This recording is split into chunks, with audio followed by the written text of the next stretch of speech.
Bonjour et bienvenue dans ce 10e épisode de notre podcast Fleur au vent. Je suis Émilie et j'ai le plaisir de m'entretenir chaque mois avec Anne-Fleur Sarraud, directrice Wingwood. Bonjour Anne-Fleur. Bonjour Émilie. Tu es donc directrice Wingwood, maman de 2 enfants, et dans ce podcast, tu nous partages tes sensations, tes envies, tes coups de cœur, tes coups de gueule, tes inspirations et motivations du moment. Il n'y a pas eu d'épisode au mois de février, le mois pourtant dédié à l'amour. Comme on le dit, le temps passe vite.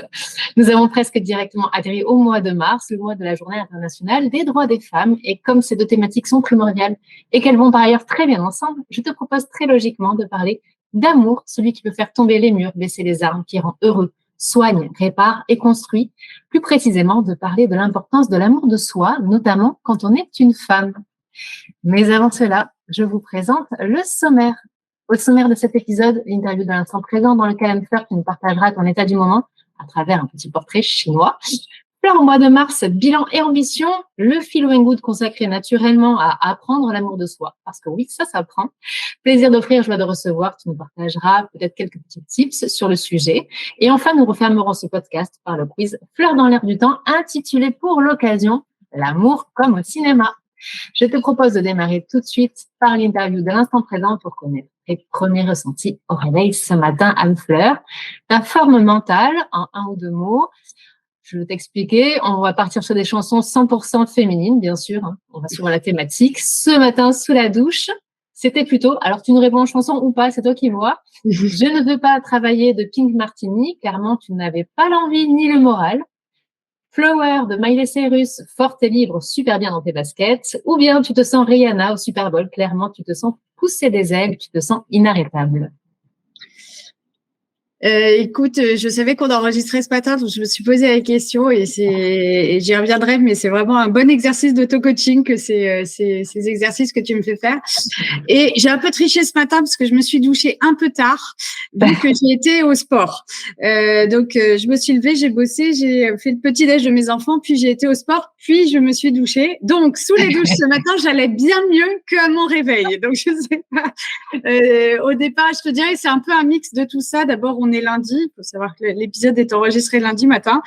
Ça se dit pas à tâche, ça c'est sûr. Comme j'avais dit, le lundi, c'est un réveil. C'est comme le retour de vacances et il faut se laisser le temps. Donc, je te dirais, c'est un mix de tout ça. J'avais un petit moral, mais la lumière était là quand je me suis levée tôt parce que le printemps arrive. Il fait beau et voilà. Et là, après avoir été au sport et avoir lancé la semaine, je suis pleine d'énergie. Il y a plein de petites choses déjà ce matin dont je suis reconnaissante. Donc voilà. Donc je peux te dire que j'ai fait Pink Martini, Miley Cyrus et Rihanna progressivement en 2 heures. Voilà. Donc on verra où tu vas finir. Ça va se terminer en technique. On verra en fin de journée. À ce rythme-là. Alors, la forme physique, tu en parlais un petit peu, mais si tu étais un moyen de communication, plutôt un signal de fumée, difficile ce matin, il va te falloir de bonnes conditions pour pouvoir mener à bien ta mission. Des bonnes braises, pas de pluie, pas de vent. Un pigeon voyageur sur le retour, fatigué mais endurante, tu as une mission et tu vas aller jusqu'au bout. Un réseau 5G au taquet, tu es presque la matrice, tu te sens capable de changer le monde, du moins le tien, et c'est déjà pas si mal. Je te dirais probablement que mental et physique sont liés, mais je pourrais faire les 3. Je pense que les bonnes conditions, c'est mieux quand même pour y aller. Après, même si elles sont pas là, on est endurante, on peut le faire. Et puis oui, on est capable de changer le monde. Donc les 3, le signal de fumée, pigeon voyageur et réseau 5G, on peut faire les 3. As-tu par hasard un stress ou une difficulté particulière à nous mentionner? Oui, alors, oui. Ma fille fait pipi au lit depuis 6 mois là. Elle a 9 ans, et on sait que c'est souvent un symptôme d'anxiété d'une manière ou d'une autre. Et ouais, ça m'embête un peu. Ouais, du coup, vous cherchez, j'imagine, les causes et c'est pas évident, peut-être, à encore cet âge-là, de pouvoir déceler. Oui, on essaye de, à la fois pas stigmatiser pour pas, c'est déjà assez difficile pour elle de se réveiller comme ça. Et puis voilà, je sais que c'est c'est écouter ton corps. Là, voilà, elle a 9 ans, faut écouter son corps. Mais voilà, c'est une petite tracasserie qui est voilà, qui est là, quoi. D'accord. Et donc, la gratitude étant la mémoire du cœur, tu as écrit quoi en premier ce matin dans ton journal de la gratitude? Eh ben, écoute, j'ai passé un plutôt bon week-end, alors que c'était pas gagné et que j'ai un peu fait les montagnes russes en termes d'émotions. Tu sais, quand tu le sens pas là. J'étais seule avec les enfants, j'étais bad mood, en mode pas bien dans ton corps, pas bien dans ta tête, quoi. Et puis globalement, j'ai vu des amis en me forçant du coup, mais enfin en étant pas forcée par eux. Et au global, je me dis que j'ai passé un bon week-end, c'était cool. Plutôt bien alors. Alors, Mm. Fleur, en mars, ton ou tes ambitions, ton fil rouge pour le mois de mars? Le mois de mars, c'est le 3e mois du premier trimestre. Premier trimestre, c'est un trimestre, ça fait plusieurs années que je ressens en apnée. L'impression que, tu vois, tu commences au mois de janvier, il faut faire les bilans et les objectifs de l'année. Ensuite, tu fais la campagne d'entretien annuel. Ensuite, tu fais la campagne de rémunération. Et en même temps, tu veux pas trop couper du fil de l'eau des projets. Je te parle professionnellement. Tout ceci se fait C'est-à-dire sous... que ça ne s'arrête jamais, hein, c'est ça? Non, mais c'est particulièrement dense et avec une sorte d'échéance et ça se fait sur fond de l'hiver, du froid et des journées courtes et puis crispantes, tu vois, en termes de t'es pas dans ton corps et les week-ends sont pas une ressource pareille, je trouve l'hiver que t'as envie d'hiberner quoi concrètement. Là l'objectif c'est de finir ce premier trimestre, d'avoir fait tout ce que je veux. Et c'est ça, voilà, le mois de mars. Et puis du coup, de s'ouvrir au printemps qui arrive, perso pro. Ok, avoir fait tout ce que tu veux, là, tu le sens comment? Tu es plutôt bien engagé? Écoute, alors, Jours. tout ce que je veux, non, parce qu'en fait, c'est une liste absolument infinie. Donc, il va falloir là, tu vois, que je me dise, il reste 15 jours ouvrés, enfin, tu vois, il reste 2 semaines là. Il faut que je me dise précisément tu seras fier si quoi à la fin de la semaine et que je gère prioritairement dans ma tête parce que sinon tu sais on parle de pouvoir cocher l'objectif et se dire tout ce que je veux non ça ne sera pas fait puisque c'est une liste infinie mais il faut que j'arrive à factuer tu vois l'exercice que tu me fais faire là de me dire ok qu'est-ce que je veux faire d'ici la fin du mois de manière Est-ce que je te mets la pression en fait c'est ça? Comment non pas la pression du tout non justement de se forcer à factualiser l'objectif parce que sinon on n'est jamais content de soi, on avance avec le dépassement de soi et pour autant, faut acter les fiertés, les satisfactions. Donc, faut que j'arrive à me mettre une pression positive et factuelle et donc pas une pression, enfin effectivement, qu'est-ce que je veux faire avant la fin du mois de mars. Et dans ce cas-là, ça sera fait. Donc, je le sens bien. Ah bah, c'est plutôt bien. Et puis, si ça dépasse un petit peu, hein, on n'est pas, non, on reste flex. Il n'y a pas quelqu'un qui vient relever le compteur au 31 mars, non, effectivement. C'est ça. Alors, place à la rubrique à présent du Feel Good intitulée aujourd'hui Apprendre l'amour de soi. Anne-Fleur, pourquoi c'est important et notamment pourquoi c'est important selon toi quand on est une femme d'apprendre l'amour de soi? Les 2 heures. C'est ça. Je pense, comment dire? Alors déjà, on y reviendra probablement, mais on a bien dit apprendre. C'est effectivement, ça s'apprend. C'est pas forcément là dès le départ, mais ça s'apprend. Pourquoi l'amour de soi? Je pense que je te dirais, en fait, il y a un côté un peu, c'est égocentré de se dire l'amour de soi, et donc on a tendance à lutter avec ça parce qu'on l'opposerait au fait d'être tourné vers les autres et d'être dans le don à l'autre. Et en fait, je pense que c'est absolument nécessaire à tout. C'est-à-dire que si on ne s'aime pas, si on ne se respecte pas, c'est quelque chose qui va être présent dans toutes les relations qu'on va avoir. Donc la relation à la planète, à son enfant, à ses collègues, à l'autre. Et du coup, toutes ces relations vont être miroirs. Enfin, toutes les relations sont un miroir, un peu une résonance de ce qu'on peut ne pas aimer chez soi. Ne pas s'aimer, de combien on peut ne pas s'aimer. Et je dirais que pour créer un espace favorable en fait à la construction du chemin de vie avec l'autre, avec l'environnement, avec ses enfants, ça me semblerait être une étape nécessaire de s'être accepté et respecté. Sinon, c'est ce qui va se projeter dans chacune des relations que je vais avoir. Et vraiment, les relations au sens large, je parle même de la relation que je peux avoir à la nature, à la planète, à un animal, enfin, etc. Bien sûr. En tant que femme, pourquoi ça serait encore plus important? Je dirais, c'est pas spécialement plus les femmes que les hommes. Je pense que mais en tant que femme, on a un rôle de mère, qu'on ait des enfants ou pas, mais il y a quelque chose chez les femmes qui sont dans la générosité et la préoccupation. Enfin, c'est toute une éducation autour de ça qui est importante. Et donc, en ça, je pense que si on s'aime pas, je vois pas comment on peut donner aux autres. Et puis, peut-être qu'il y a une vulnérabilité historique, culturelle, construite, enfin peu importe, je me positionne pas en débat polémique, tu sais, j'aime pas ça, mais peut-être que il y aurait moins de problèmes pour les femmes si déjà elles apprenaient. On va faire de la politique.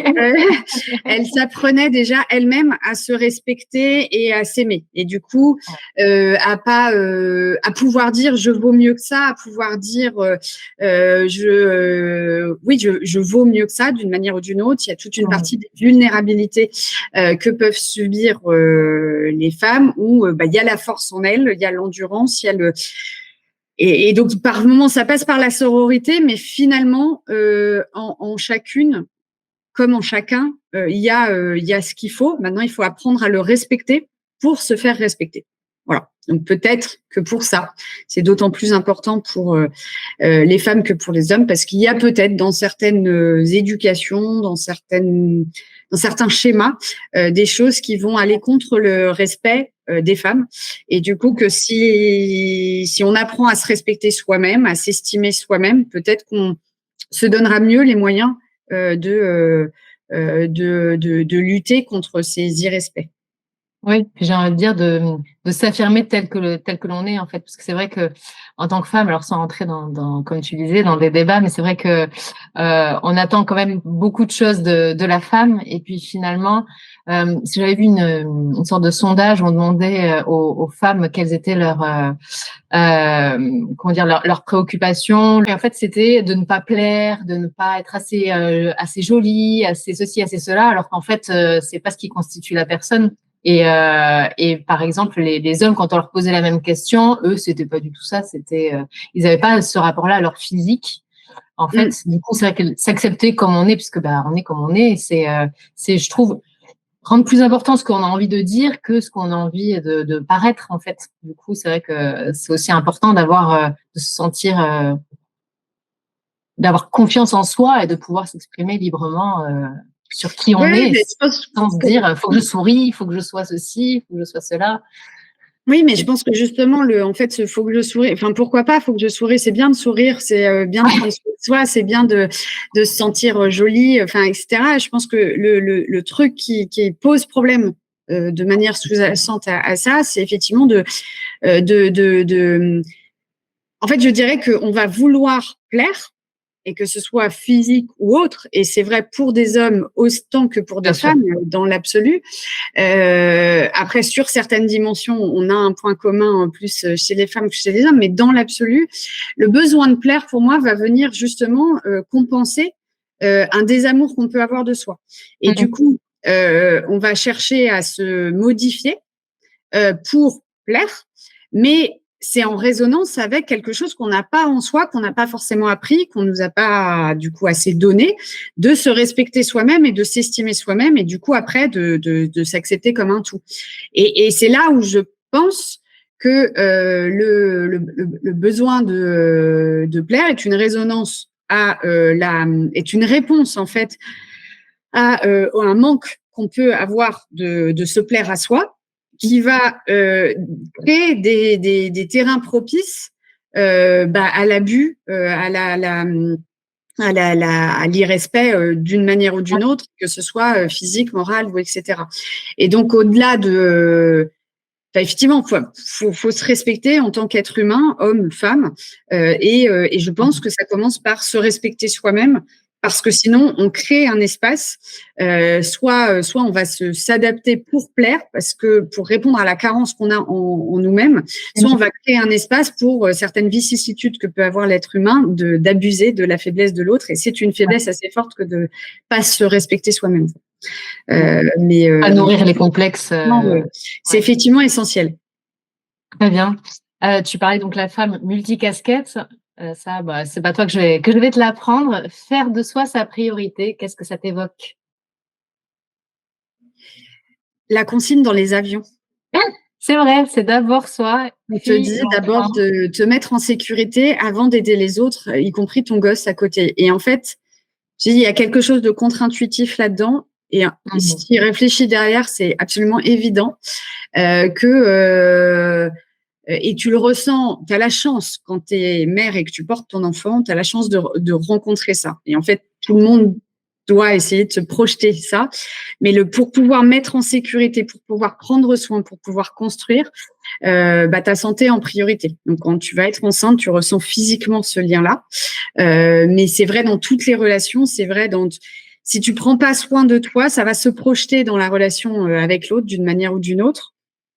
Avec l'enfant, avec tes amis, avec ta famille, avec tes collègues. Et donc, prendre soin de soi, c'est la consigne de sécurité qu'on donne dans les avions, mais qu'on doit appliquer dans sa vie. Je prends soin de moi, je prends soin de ma santé, parce qu'en fait, c'est une fausse excuse quand on dit je vais mettre en priorité au sens de la répartition du temps. Je vais mettre en priorité mes enfants, ma famille, mon travail, etc. De quoi on a besoin? De quoi ce travail, ces enfants, cette famille ont besoin de toi entier sur pied le plus longtemps possible. Donc ça implique quoi? Que tu sois en bonne santé et que tu aies pris soin de toi. Donc voilà. Donc je trouve que cette illustration dans les avions, qui se fait dans un instinct de survie et qui vient un peu contrecarrer les réflexes primaires qui seraient pas forcément les bons qu'on pourrait avoir. Tu vois, moi, je suis tombée enceinte dans l'escalier et j'ai observé ma chute a posteriori. Je me suis dit, c'est dingue. Ouais. Comment je me suis retournée pour protéger mon enfant. Je ne sais pas comment l'expliquer. Mais des fois, l'instinct est mauvais.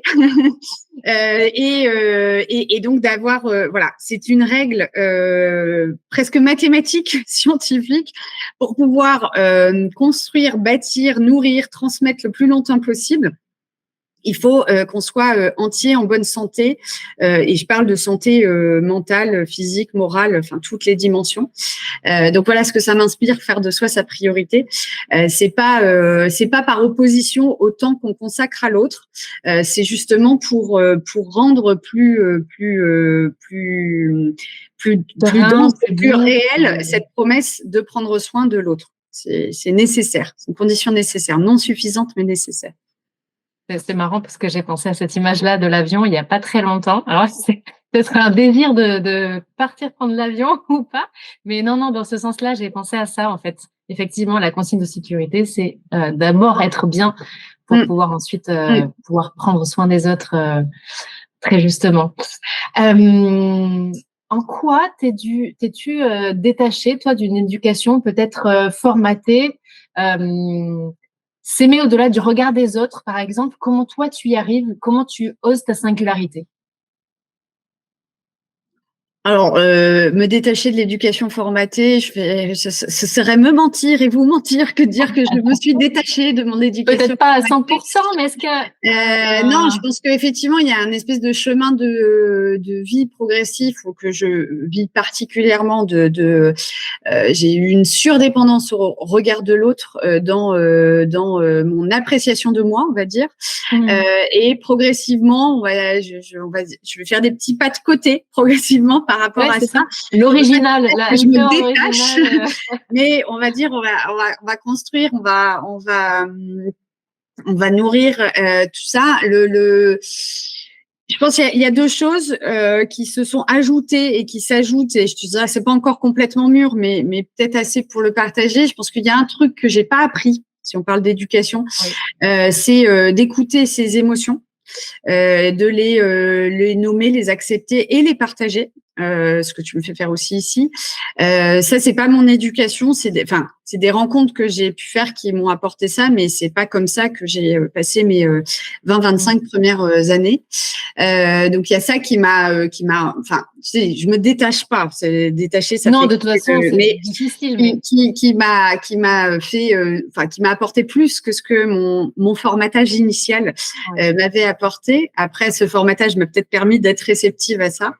Et après, je pense qu'un sujet vraiment, je sais pas décrire d'où ça vient et où ça va, mais il y a un côté de progressivement faire me distancier en fait d'une forme de formatage qu'on peut avoir dans l'éducation et dans la société, qu'il y a toute une partie où on est encouragé à aller chercher le être aimé, être reconnu, être alors que et avec les 5 dernières années qu'on a vécues, c'est encore, enfin, ça accélère la conscientisation, mais l'enjeu n'est pas là. C'est-à-dire que je repars toujours des grands-parents qui cultivaient la terre. Leur enjeu à la fin de la journée, c'était d'être nourris, de nourrir leur famille.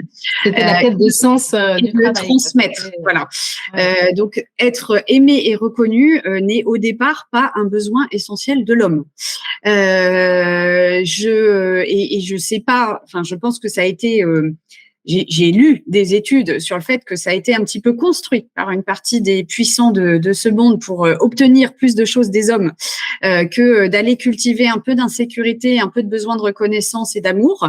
Et en fait, de se rendre compte que ma place sur Terre est absolument pas là pour la reconnaissance, mais plus là pour bâtir, construire, transmettre, ça remet, je dis, on est en pas de côté, mais ça met un peu les choses, et donc je dévalorise pas combien il faut que j'apprécie ce nez, même si je le déteste, ou que j'apprécie ma singularité, comme tu disais, mais comme un outil, comme je te disais tout à l'heure, pour bâtir, construire ensemble. C'est-à-dire que si je ne me respecte pas, si je ne m'aime pas, je vais projeter ça dans les relations et donc je vais m'éloigner de.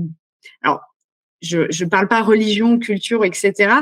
Mais je pose la question de à quoi je sers sur Terre, sachant que j'ai une place. Un temps limité. On sera pas tous Victor Hugo. Et même Victor Hugo, il y a des gens qui l'aimaient pas. Donc, je pense qu'il vaut mieux qu'on cherche d'autres finalités. Bien sûr. Il y a Anne-Fleur Sarraud, du coup, quelle veut être, comment qu'est-ce que tu veux qu'on dise de toi? Est-ce que tu as un trait de caractère prédominant? Tu te dis ça c'est moi ou est-ce que peut-être, parce que souvent on a du mal à se voir tel que l'on est. Comment les gens te perçoivent? Honnêtement, je pense que c'est un truc, j'y travaille, je pense, mais je crois, et je te le dis, je crois que je suis assez alignée avec ça, même si je vais avoir des réflexes parce que le formatage, voilà, j'ai 38 ans, donc j'ai un long temps de formatage, mais je crois que à la fin, j'en ai un peu rien à faire de ce qu'on dit de moi, pas dans le sens du coup. Comment les autres te perçoivent? Oui. Non, mais je veux dire, c'est ce qui aura compté, ce qui comptera, c'est ce que j'aurais transmis à mes enfants, qui eux-mêmes pourront le transmettre. C'est ce que j'aurais transmis à toutes les personnes que j'aurais croisées, et c'est la manière dont j'aurais contribué à la société et à l'espèce humaine. Mais qu'il y ait mon nom associé à ça. Est absolument pas important. Alors, je dis, c'est un effort de dire ça parce que clairement, dans un bout du truc, mais là, tu vois, est-ce que cet épisode est mégalo et ça me fait du bien, tu vois, que tu me fasses parler de moi? Forcément, ça me fait du bien, je le reconnais, bien sûr, mais ce qui me fait le plus de bien, c'est quand on me dit, tu m'as fait du bien en disant ce que tu as dit. Et c'est ça le but. Et donc, je cherche, et c'est un effort, parce que tu parles d'éducation formatée, c'est un effort, parce qu'on m'a éduqué à avoir 20 sur 20. 20 sur 20, c'est une reconnaissance de ce que j'ai fait. Maintenant, la reconnaissance par quelqu'un de ce que j'ai fait, c'est ce que j'essaye de ne pas chercher, et j'essaye de chercher plutôt le progrès de chacun, on va dire, le progrès au sens la co-construction.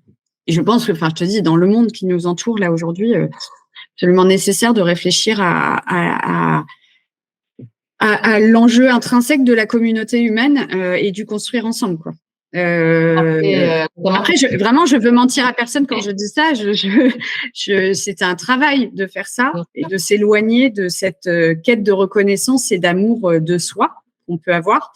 Mais en fait, d'aller sur l'amour de soi comme respect de l'espèce humaine et du coup, travail dessus. Oui, encore une fois, c'est pas du tout égoïste. Là, on perçoit l'amour de soi comme prendre soin de soi pour prendre soin de tout notre environnement. Donc, c'est loin d'être un acte égoïste que de vouloir prendre soin de soi. Donc, tu parlais effectivement de ton rôle que tu t'attribues, d'avoir l'envie de bâtir, de construire. Si tu devais te donner une ou deux valeurs, ce serait quoi? C'est rassembler les gens, c'est tirer le meilleur de chaque personne. Quelles sont selon toi tes valeurs? Ta valeur ajoutée? Non, en tout cas, ce que je cherche à faire, c'est à comprendre chacun là où il est et comment il peut participer au projet, quel qu'il soit, et comment ce projet fait du bien au plus grand nombre, en fait. Enfin, c'est ça qui m'anime. Après, je suis pas en train de sauver des dauphins tous les jours, mais avec les activités qu'on gère, on essaie de faire du bien autour de nous. Et voilà, donc je dirais que je respecte profondément l'être humain, je crois. Bon, les êtres vivants aussi, mais l'être humain m'intéresse particulièrement dans toutes ses facettes. Ses complexités. Et donc, trouver ce qu'il y a en chaque être humain et puis après travailler à l'ensemble et au progrès de l'ensemble des êtres humains et à la longévité de l'espèce humaine, on va dire. C'est ça qui m'anime. Ok, alors je pense que j'ai la réponse à ma prochaine question qui était à quel moment tu te sens à ta place? Voilà, tu sais que tu es là au bon endroit, au bon moment, que tu fais ce pourquoi tu es faite et que tu as envie de faire. J'ai une petite idée, hein, mais à quel moment je dirais c'est un chemin, ça aussi, de trouver sa place. Et je dirais que je me suis souvent pas sentie à ma place. Et j'ai l'impression que, je te confirmerai ça dans un an, mais j'ai l'impression de converger sur ma place. C'est bien, et puis peut-être qu'elle sera encore une autre place que tu iras. Ah oui, non, mais ça c'est en tout cas un alignement entre ce que je suis et ce que je peux faire et l'endroit où je me trouve et avec qui, tu vois, l'alignement des circonstances. Je crois que je suis en train de converger et d'aligner tout ça. J'ai l'impression. Plutôt chouette. Si je te dis préférer perdre que de se perdre, est-ce que cela résonne en toi? Est-ce que tu as vécu quelque chose qui te fait penser à ça? Oui. Oui. Tu veux nous partager ou ça reste pour toi? C'est un peu trop récent, je pense, pour le partager simplement comme ça. Donc, j'aurais du mal à le rendre imagé et du coup, ça serait un petit peu trop précis. Je voudrais pas que. Voilà, tu comprends. Sans problème. Je me sens pas à l'aise pour le partager comme ça, mais oui, à un moment, en tout cas, à un moment donné, de faire le point sur ce qu'on est en train de mettre en risque, en fait, ce qu'on est, de quoi t'as peur à ce moment-là, et est-ce que tu es en train de sacrifier au passage, c'est pas une plus grosse perte que ce que tu protèges. Et justement, dans l'amour de soi, dans la quête de reconnaissance et la quête de la reconnaissance de l'autre, c'est un gros risque. Et c'est aussi pour ça que je dis l'importance de s'accepter, de se respecter soi-même, c'est de pouvoir à un moment donné dire je vaux mieux que ça, et ce que je suis en train de sacrifier au passage par souci de la reconnaissance ou de l'entretien d'une relation ou c'est pas à la fin on aura plus perdu et il faut du coup perdre quelque chose au passage et lâcher quelque chose pour avancer. Donc oui, ça me parle. Très bien.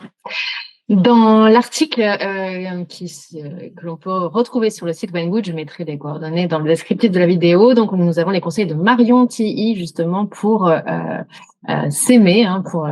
Elle reprend notamment 5 points. Donc, 1, s'écouter, faire preuve d'autocompassion. C'est quelque chose que tu arrives à faire de plus en plus. Tu y travailles, c'est ça que tu me dis régulièrement.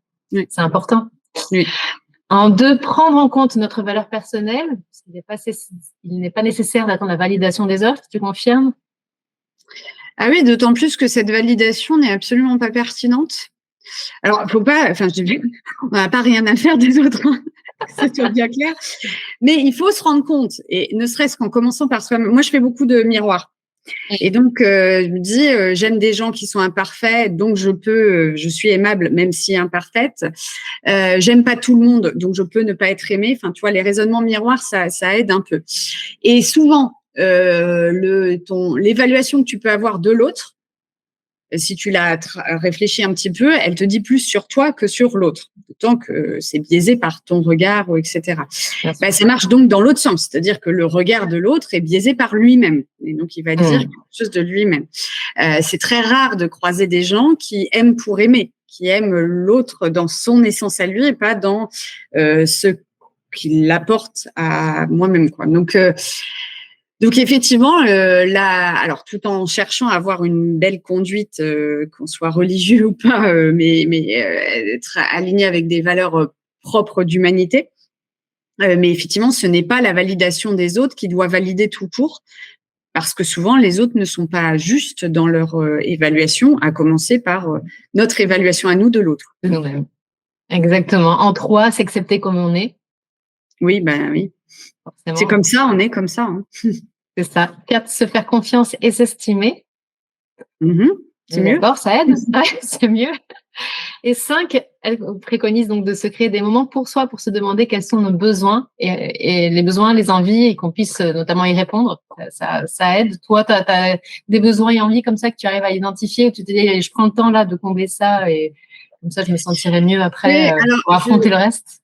Je vais reprendre un truc, je crois qu'on en avait pas mal parlé une fois, c'est attention aux injonctions. C'est-à-dire que quand on dit s'écouter, faire preuve d'autocompassion, quand on dit prendre en compte notre valeur, s'accepter comme on est, se faire confiance et s'estimer, ça, c'est des choses où c'est un état d'esprit. Après, c'est un état d'esprit qui se travaille, qui s'apprend, et donc il faut trouver des exercices à faire pour se travailler, s'apprendre, avoir des mantras, etc. Se créer des moments pour soi, quand on a la vie qu'on a, d'abord, on entend, oulala, faire rentrer ça dans l'emploi du temps. Et je veux juste enlever un petit bout de cette injonction-là, parce que ça compte pour moi, et que c'est comme ça, en tout cas, que moi, j'ai réussi à cheminer. C'est pas possible. Enfin, le temps est un camembert, donc on peut pas tout faire. Donc après, il va falloir mettre des ingrédients de chacun, comme dans tout plat, comme dans toute la vie, quoi, mettre un peu de tout et chercher ça. Et donc je pense qu'il faut dans le secret. On est dans le être et le faire. Faudrait trouver une formulation pour que ça aussi, ça soit plutôt dans le être que dans le faire. Donc pas de forcément. C'est un état d'esprit, c'est-à-dire un état d'esprit dans l'écoute de ses besoins et de ses envies. Et après un état d'esprit pour se dire est-ce que je me donne les moyens, parce que c'est toujours la même chose. Donc c'est je veux ceci, je veux cela. Je me reproche de pas faire ceci ou pas faire cela, mais en fait je m'en donne pas vraiment les moyens. Donc je reviens comme je te disais tout à l'heure. D'une part, si je me fixe des objectifs sur Mars qui sont inaccessibles et pas mesurables factuellement, de toute façon, ce sera très facile de m'auto-juger et de m'auto-descendre dans mon bilan de Mars. Et si je me donne pas les moyens de faire, ça ne sert à rien de me culpabiliser de ne pas faire. Tu vois, j'ai passé tout le week-end à stresser parce que j'avais un déplacement la semaine dernière, donc j'ai pas travaillé autant que d'autres semaines. J'ai travaillé différemment, on va dire, mais j'ai pas produit ce que j'avais à produire pour l'entreprise par rapport à d'autres semaines. Et tout le week-end, je me suis reproché de ne pas travailler tout en ne le faisant pas. Et il y a un moment où je me dis, en fait, tu choisis. Soit, du coup, tu t'organises et tu travailles.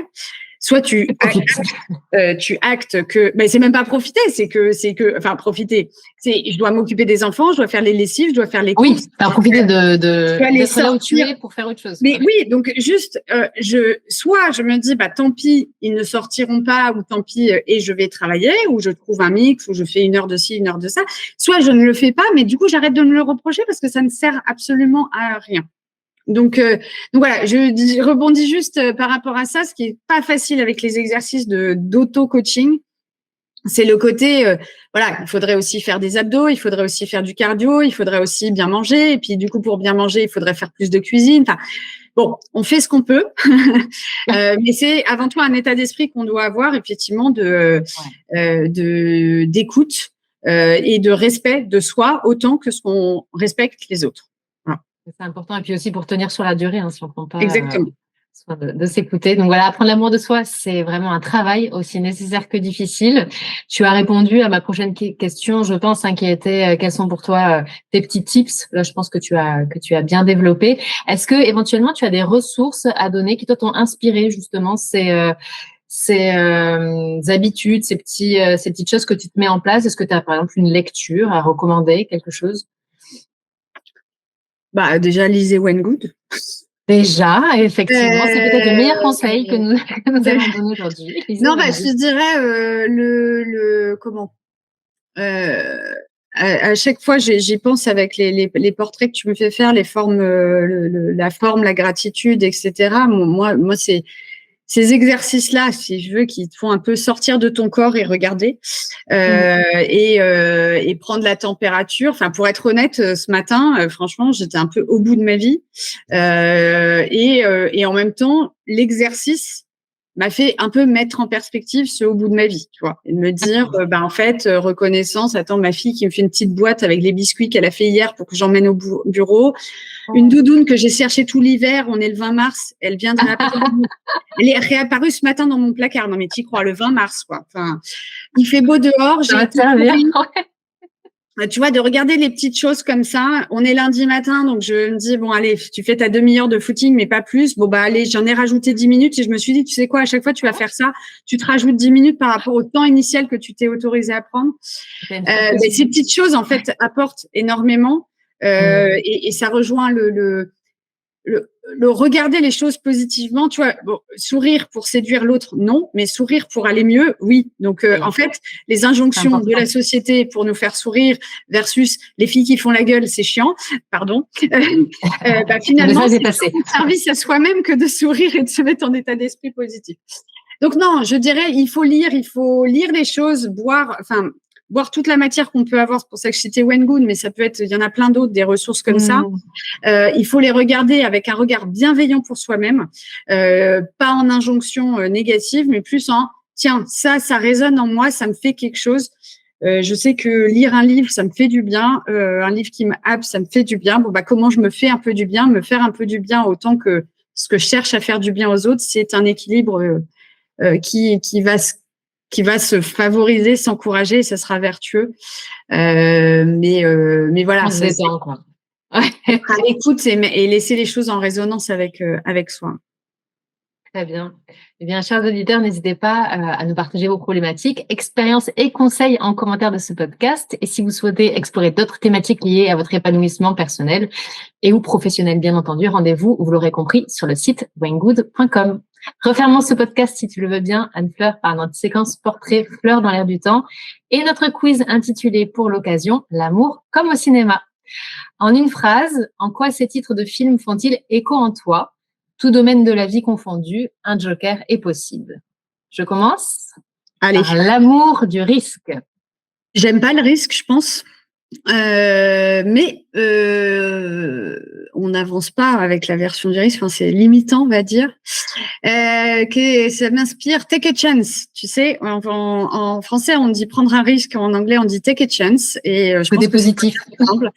Et donc, prends le risque que ça marche. Prends le risque d'avancer. Prends le risque. Donc, je dirais ça. J'aime pas le risque en soi, tu vois. Take a chance. Mais take a chance, ça me parle. Très bien. Amour et amnésie. Tu as adoré, mais tu préfères oublier pour X raisons. Eh ben, écoute, Je dois avoir un cerveau bien fait, j'ai oublié. Très bien. Amour est dans le pré. Je te dirais que la nature m'inspire et me fait du bien. La nature me donne plein de leçons, tu vois. Quand je regarde les abeilles, ça me donne plein de leçons. Et elle me ressource. Le travail revient beaucoup chez toi, Anne-Fleur. Non, elle me ressource. Tu vois, hier, Charlie me dit, est-ce que tu as été récemment, Charlie, ma fille, est-ce que tu as été récemment sur ta plage de galets, maman? Oh. Et il se trouve qu'un jour, on m'a dit, il faut avoir un nice place, tu sais, pour où t'évader quand. Et je lui dis, mais t'as raison, je devrais y repenser plus souvent. J'ai en tête une expérience sur une plage de galets. J'étais allongée là où les vagues viennent juste te rafraîchir un petit peu avec une superbe étendue de mer. Ça ressource. Et oui, sinon, oui, le travail est très présent, c'est-à-dire que c'est une grosse partie de ma vie. Oui. Même mon rôle de mère, je le fais comme un travail. Donc, mais c'est positif aussi. Exactement. Oui, bien sûr, c'est positif. Amour et turbulence. Pas simple, mais quand tu aimes, tu t'accroches. Oui, quand j'aime, je m'accroche. Je m'accroche beaucoup. Je suis une amoureuse de l'amour. Oui. Enfin, de l'autre, en fait. Enfin, comme tu dis, Mais effectivement, dans beaucoup de relations, j'estime m'être battue ou avoir fait des efforts. Et je ne parle pas que de relations purement amoureuses, quoi. Je pense m'investir pleinement dans mes relations. Film suivant, Amour fou. Moi, je ne suis pas très faux-folle. Bon, je ne sais pas te dire, je ne suis pas... Ok. Ça peut être un plat, hein. On a dit tout domaine confondu, tout... Oui, mais tu sais, même les plats, étant donné mon rapport très sain à mon poids, même ce que j'aime, tu sais, Avec modération. Voilà. Non, bah écoute, j'adore les légumes purs. Parce que eux, je leur reproche pas de les avoir mangés. Et c'est très bon légumes purs. D'accord. Avec amour et acharnement. C'est-à-dire jusqu'au bout, quand tu aimes, tu tentes le tout pour le tout. Ah oui, bah oui. C'est un vrai sujet. Je sais pas, j'abandonne. J'essaye, je réessaye. Je suis une nana, je pense, de la Xème chance, je crois. Et après, et je me questionne sur mon acharnement, effectivement. Est-ce qu'il est vain? Et ça c'est arrivé du coup que ça s'arrête de mon gré, enfin de ma décision ou pas. Mais moi j'ai espoir jusqu'au bout. Mais même tu vois, même dans les hommes et même dans la planète, tu vois. Il faut, c'est bien. J'avance avec l'espoir et la recherche du positif. Bien. L'amour d'une mère? Inexplicable, infini, complexe. Amour et préjugés. Tu avais des préjugés, mais...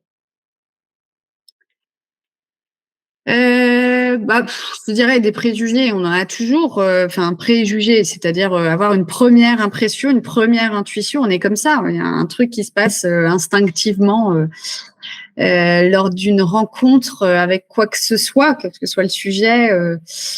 Et puis après, ça se nourrit avec le chemin, tu vois. Je pensais que j'aimerais jamais le sport, par exemple. Je pensais que j'ai eu une très bonne amie. La première fois, je me suis dit, je m'entendrai jamais. Je suis quelqu'un du coup de foudre au niveau de l'amitié aussi. Et je pensais qu'on fitterait jamais. Et puis, c'était pas grave, mais voilà. Et puis en fait, si. Donc, oui, il y a une première impression et puis la suite. Donc ça faut pas s'y arrêter, on va dire. Mais ça peut révéler de belles surprises par la suite. Oui, voilà. C'est du moment qu'on s'arrête pas, on a le droit de juger, estimer, etc. Mais on n'oublie pas qu'on peut apprendre à aimer. D'accord. Amour et honneur. La fois où tu t'es dit, je vaux mieux que ça.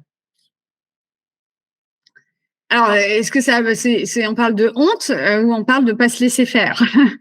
Moi, je dirais pas se laisser faire. Allez, c'est bon, je vaux mieux que ça. Ouais, Tout envoyé et baladé, quoi. Ça revient avec, comme tu dis, moi je suis quelqu'un de l'acharnement et des turbulences. Enfin, les turbulences me font pas peur. Je prends une chance du progrès et je m'acharne un peu.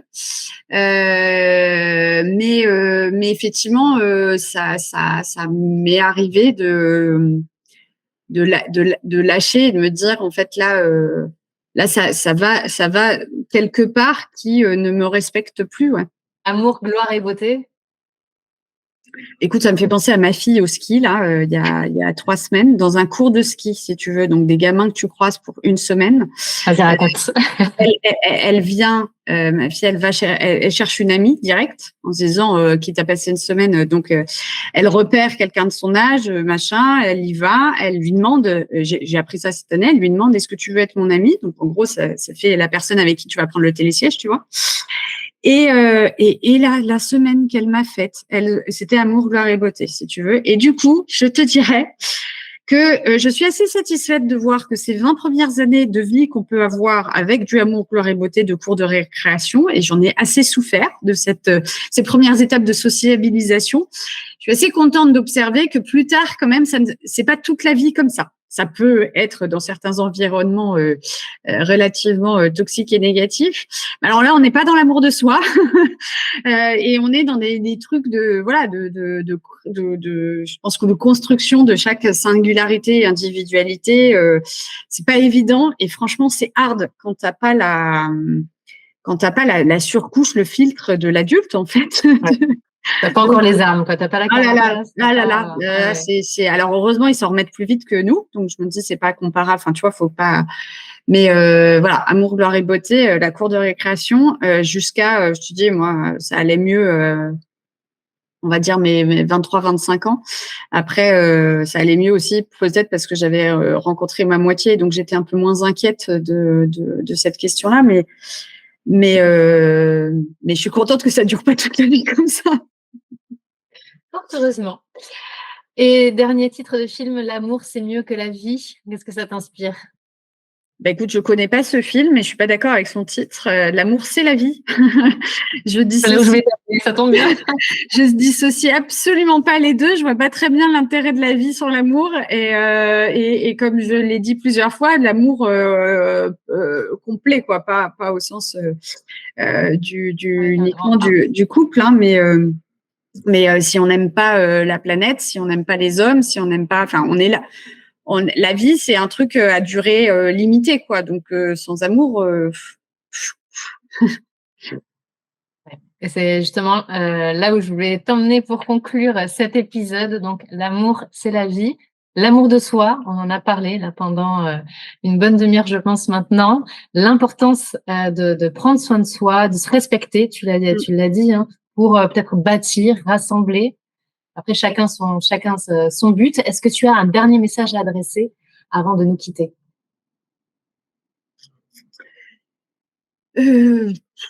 Avant notre rendez-vous du mois prochain. Bah déjà, on va essayer de tenir le rendez-vous du mois prochain. C'est dense. Non, je dirais take a chance. Oui. Prenez. Enfin, le message principal, c'est comment veux-tu avancer et donner de l'amour si tu t'aimes pas, au sens de pas se respecter, au sens de pas s'estimer, quoi. Je vois pas. On est soi-même, on est le principal ouvrier, architecte, bâtisseur de son chemin de vie, et puis après voilà, de la famille qu'on va construire, des équipes avec lesquelles on va travailler, de nos amitiés, etc. Je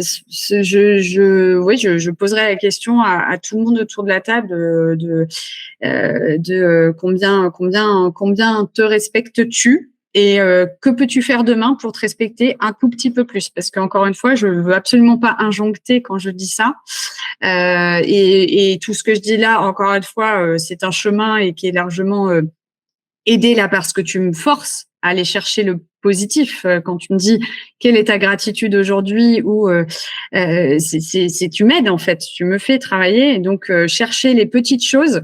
Tu vois, quand j'ai couru tout à l'heure, je te l'avais déjà dit, je crois, mais je me suis dit, c'est bien Anne-Fleur, tu vois.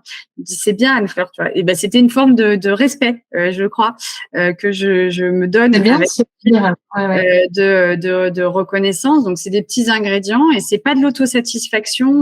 Enfin, si, c'est de l'autosatisfaction, mais c'est pas mal. C'est pas, voilà. Dans un but purement égoïste. On reprend l'image de l'avion. On prend plus l'avion, mais on prend cette image. Voilà. Je te dirais ça.